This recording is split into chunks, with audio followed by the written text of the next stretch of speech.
사랑하는 은혜와 진리 장로교회 교우 여러분, 어젯밤도 평안하셨습니까? 오늘도 하나님이 우리에게 주신 은사를 통해 교회와 다른 지체들을 섬김으로 하나님의 뜻을 이루어가는 저와 여러분이 되시기를 주님의 이름으로 축원합니다. 오늘 새벽에 만나 본문은 고린도전서 13장 1절에서 13절입니다. 고린도전서 13장 1절에서 13절을 제가 읽어드리겠습니다. 내가 사람의 방언과 천사의 말을 할지라도 사랑이 없으면 소리나는 구리와 울리는 괭과리가 되고, 내가 예언하는 능력이 있어 모든 비밀과 모든 지식을 알고 또 산을 옮길 만한 모든 믿음이 있을지라도 사랑이 없으면 내가 아무것도 아니요. 내가 내게 있는 모든 것으로 구제하고 또 내 몸을 불사르게 내줄지라도 사랑이 없으면 내게 아무 유익이 없느니라. 사랑은 오래 참고 사랑은 온유하며 시기하지 아니하며 사랑은 자랑하지 아니하며 교만하지 아니하며 무례히 행하지 아니하며 자기의 유익을 구하지 아니하며 성내지 아니하며 악한 것을 생각하지 아니하며 불의를 기뻐하지 아니하며 진리와 함께 기뻐하고 모든 것을 참으며 모든 것을 믿으며 모든 것을 바라며 모든 것을 견디느니라. 사랑은 언제까지나 떨어지지 아니하되 예언도 패하고 방언도 그치고 지식도 패하리라. 우리는 부분적으로 알고 부분적으로 예언하니 온전한 것이 올 때에는 부분적으로 하던 것이 패하리라.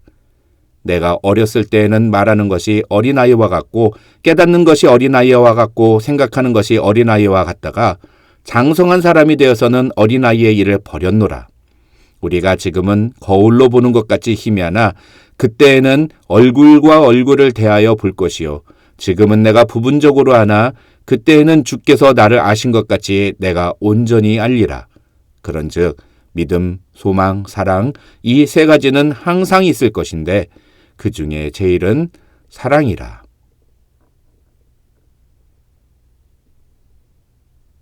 어제 우리는 은사에 대해서 이야기하려면 그보다 먼저 주목해야 할 것이 있다는 것에 대해 말씀을 나눴습니다.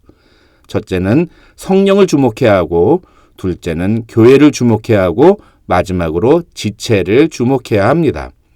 은사란 성령께서 주신 것이지 내가 노력해서 얻은 것이 아닙니다. 은사는 말 그대로 선물입니다. 하나님이 우리에게 은사를 주신 것은 교회와 지체를 위해서 그 은사를 사용하라고입니다. 그래서 은사는 자기 자신의 유익을 위해 사용하면 안 됩니다. 교회의 유익을 위해 그리고 다른 지체를 돕기 위해 성령님은 사람들에게 각각 다른 은사를 주셨습니다. 모든 사람들이 다 똑같은 은사를 받았다면 우리는 서로를 필요로 하지 않을 것입니다. 그러나 내게 없는 은사를 저 사람이 받았기 때문에 저 사람이 필요한 것이고, 반대로 저 사람에게 없는 은사를 내가 받았기 때문에 내가 저 사람을 도와줄 수 있는 것입니다. 그렇기 때문에 우리는 내가 무슨 은사가 있다고 다른 사람에 대해서 우월감을 가져서도 안 되고, 또 반대로 내가 어떤 은사가 없다고 해서 열등감을 가질 필요도 없습니다. 그런데 12장 31절을 보시면 바울은 더욱 큰 은사를 사모하라고 말합니다. 방금 전에 우리가 서로 각자 받은 은사 때문에 우월감이나 열등감을 가질 필요가 없다고 말씀드리지 않았습니까? 그런데 왜 바울은 더욱 큰 은사를 사모하라고 말하는 것일까요? 여기서 더욱 큰 은사라는 말은 은사에 서열이 있다는 뜻이 아닙니다. 성령께서 주시는 모든 은사는 다 교회에 필요한 은사들입니다. 그러나 어떤 은사가 더 교회에 유익을 끼치는 은사인가라는 점에서 보면 정도의 차이는 분명히 있습니다.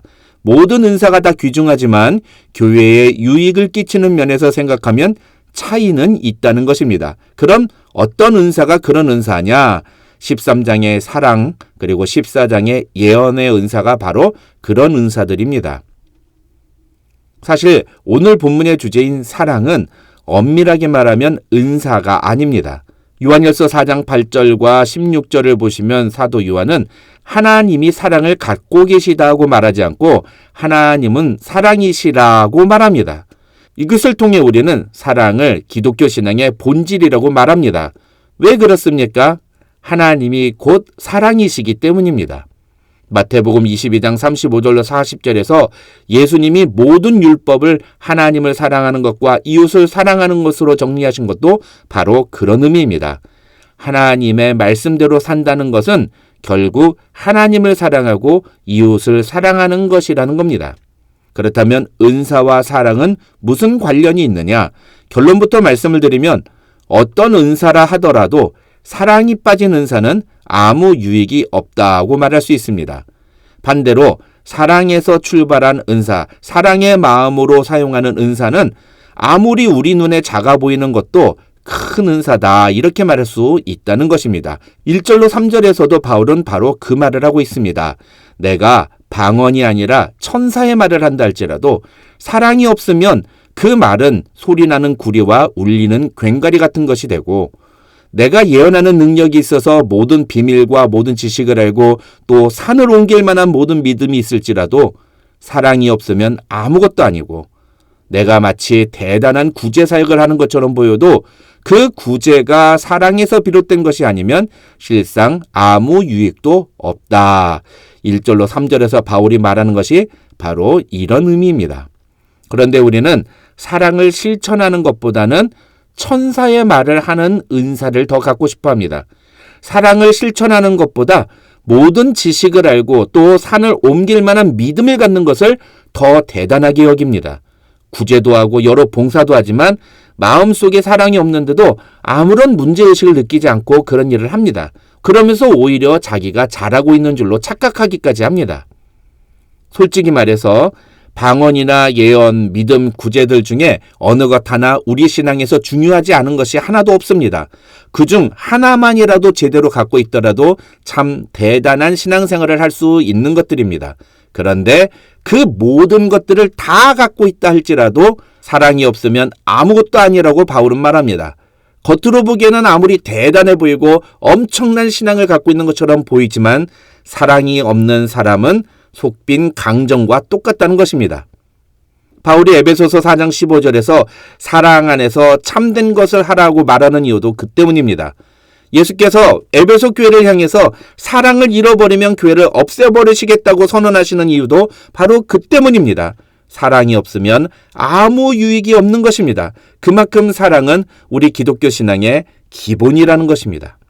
그렇다면 사랑이 없는 모습은 도대체 어떤 모습일까요? 그것을 설명하는 것이 바로 4절에서 7절입니다.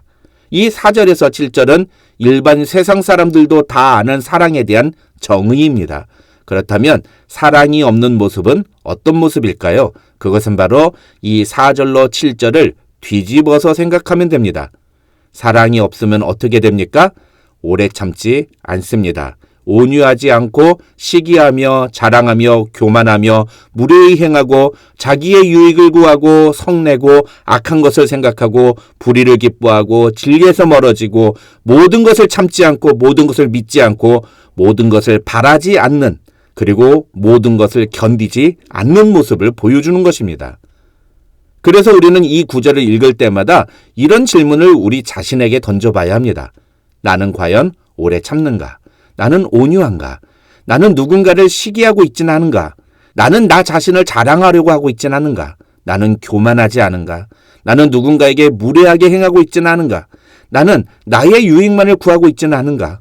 나는 성내지 않는가? 나는 악한 것을 생각하지 않는가? 나는 불의를 기뻐하고 있지 않는가? 나는 진리를 기뻐하는가? 나는 모든 것을 참는가? 나는 모든 것을 믿는가? 나는 모든 것을 바라는가? 나는 모든 것을 견디는가?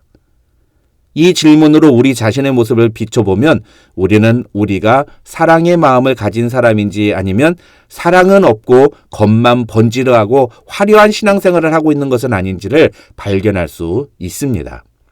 그래서 이 말씀을 가지고 다른 사람에게 넌 왜 사랑이 없어? 왜 이렇게 나를 사랑하지 않아? 이렇게 말하는 사람은 잘못된 것입니다.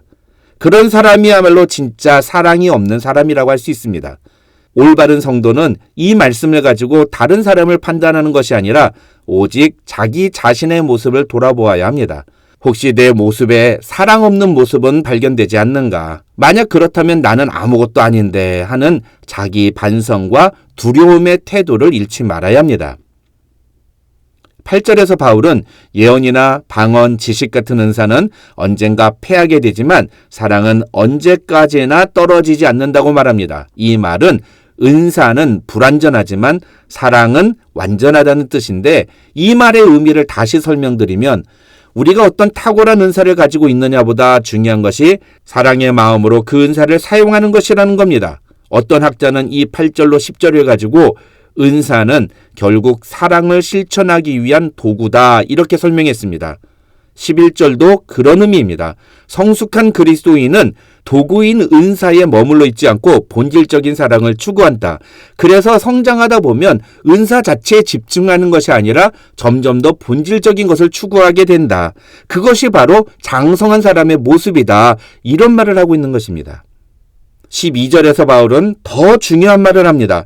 이 12절의 의미는 우리가 지금 가진 지식이나 예언이나 방언 같은 은사들은 모두 희미한 거울 같은 것이라는 겁니다.